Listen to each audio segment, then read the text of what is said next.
sobre a D1000, que código de negociação DMVF3. Bom, eu falei já há um mês sobre o case da empresa completo, tá? Que você quiser uma análise completa da empresa, você assiste esse vídeo. Nesse aqui eu vou fazer um pequeno resumo do case, que basicamente é o crescimento do mercado das redes de farmácias, que o mercado como um todo vem crescendo. Isso com certeza potencializa o crescimento do mercado como um todo, né? De todas as empresas que estão nela. A população brasileira acima de 65 anos vem aumentando também. A cada 10 anos há uma previsão de crescer mais de 10 milhões no número de idosos. Mais idosos, maior o consumo de medicamentos. Isso também ajuda essas redes de farmácias, né? E segundo é a verticalização do setor, né? A Demil adota um modelo que é adotado pela Walgreens nos Estados Unidos e outra Allianz Boot na Europa também, que é o mesmo modelo adotado também pela distribuidora Dimed, que comprou a rede de drogarias Panvel. Então existia a Profarma e a Profarma viu a oportunidade de comprar a Demil, né? E instituir a Demil, que na verdade a Demil ela é essas redes de farmácia aqui, né? Drogamil, Farmalive, Tamoio e Drogaria Rosário. E aí elas estão tanto no Mato Grosso, Distrito Federal e no Rio de Janeiro. Nesses mercados ela tem 10% de market share, né? Nesses estados que ela atua. Em dezembro ela terminou com 240 lojas, tendo uma média de 700 mil de venda por mês em cada loja, né? E o detalhe é que a Demil ela vem crescendo, né, acima do mercado. Ela cresceu 17%, enquanto o mercado cresceu 8%. E as redes de farmácia cresceram 12%. Então, assim, ela tá ganhando market share das concorrentes. Muito porque esse mercado ainda é muito fragmentado. Então, tem muito mercado ainda a crescer. A gente vê que a receita bruta vem crescendo no reloginho, né? Trimestre a trimestre. Cresceu assim 19% de um trimestre de um ano para outro, né? Esse aqui é o resultado já de 2024. A gente vê o crescimento das vendas, tudo crescendo, tanto lojas maduras, mesmas lojas. Esse é um bom indicador para a rede de varejo, né? Porque ela pode aumentar as vendas só abrindo loja. Mas o que importa é se as lojas que ela já tem estão crescendo venda também. A gente pode ver que, claro, teve um crescimento menor, mas teve crescimento, né? Nesse primeiro trimestre de 2024. A evolução de vendas das lojas, esse aqui é um indicador importante também, porque quanto mais cada loja vende, mais diluídos são os custos, né? Porque pelo mesmo espaço está vendendo mais. Então é importante cada loja vender mais, né? Aqui é uma comparação com a RD Saúde, né? Que é a Raia Drogasil. Ela tem um faturamento por loja de uma receita Blue em média de 1 bilhão, ou 1 milhão por mês, né?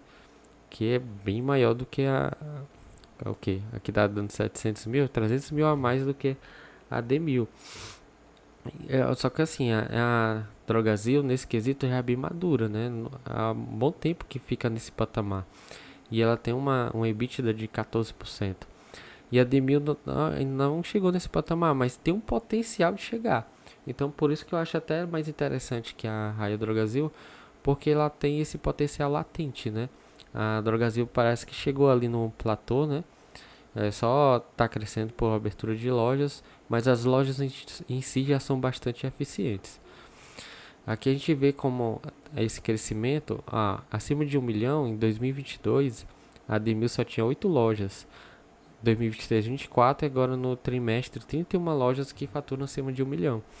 Então isso é importante porque vai diluindo os custos fixos. E abaixo de 300 mil foi só diminuindo, agora só tem 3 lojas.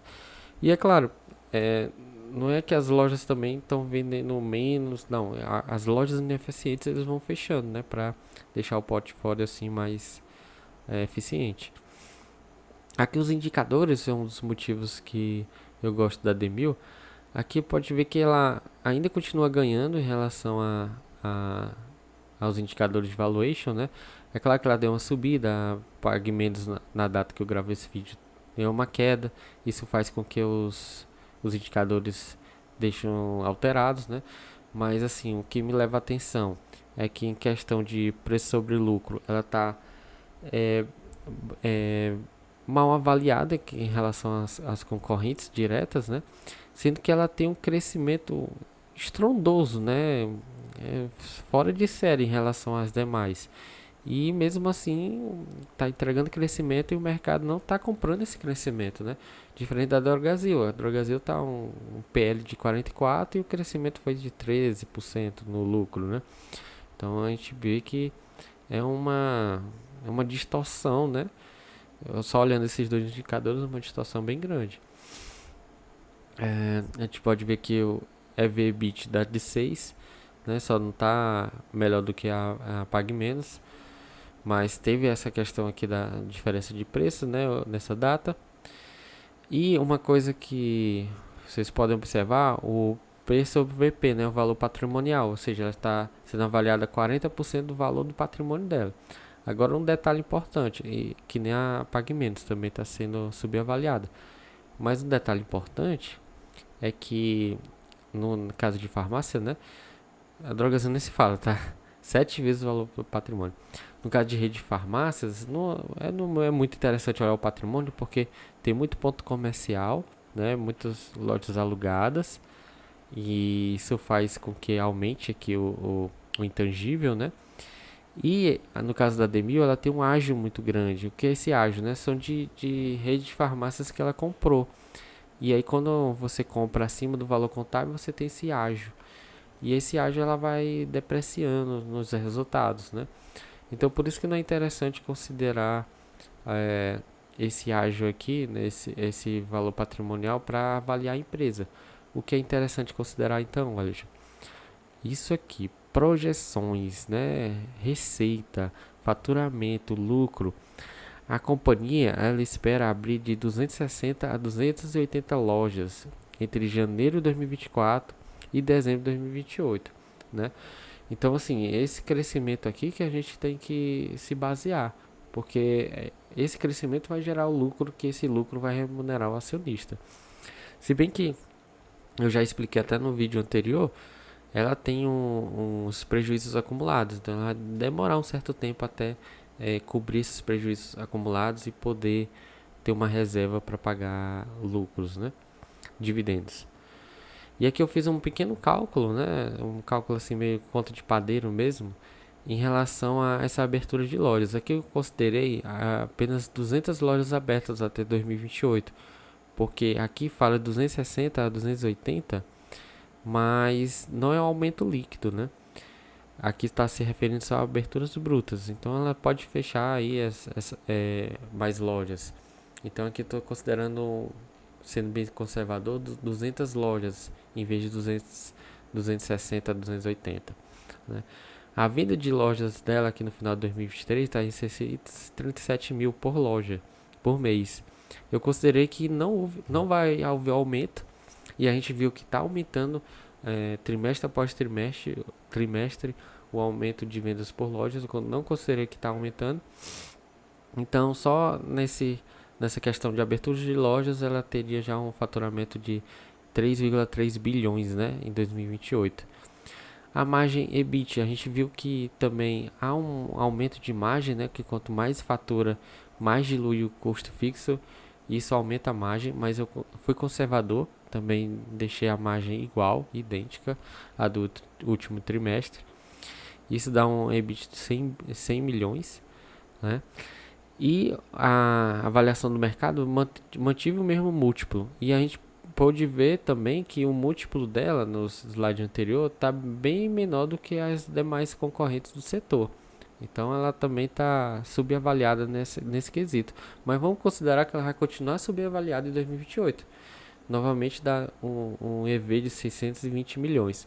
Como ela tem uma dívida líquida negativa, ou seja, ela tem mais dinheiro em caixa do que dívida. Ou seja, ela não tem dívida. O caixa dela já cobre todas as dívidas dela. Isso dá um valor de mercado de 355 milhões, que é o valor de hoje, em média, né? E em 2028 ela seria avaliada em 637 milhões, né? Considerando o mesmo EV e mesma dívida líquida negativa. Aí pela quantidade de papéis também, ela tem mais 50, deixa eu ver, 100, 50 milhões de papéis. E aí a gente chegaria ao preço aqui de 12,60, né, no final de 2028. E hoje o valor da ação está em 7,2. Então isso daria um retorno anual, né, de 15,7, né? Mas claro, isso considerando essas premissas bem conservadoras. Então eu fico bastante tranquilo assim ter ações da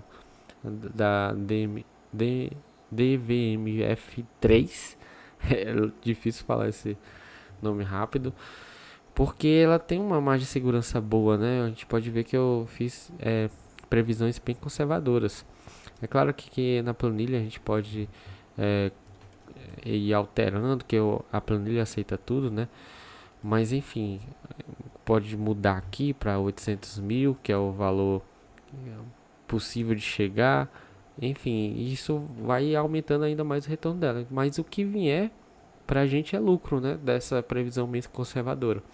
Então eu prefiro manter assim e ter boas surpresas, né? Com a rede de farmácias Demil. Eu espero, né? Que dê certo. Mas se não, a gente está sendo bem conservador aqui. Esse é o guidance da empresa até 2028. Se você gostou desse vídeo, deixa aí seu like, seu comentário e até a próxima.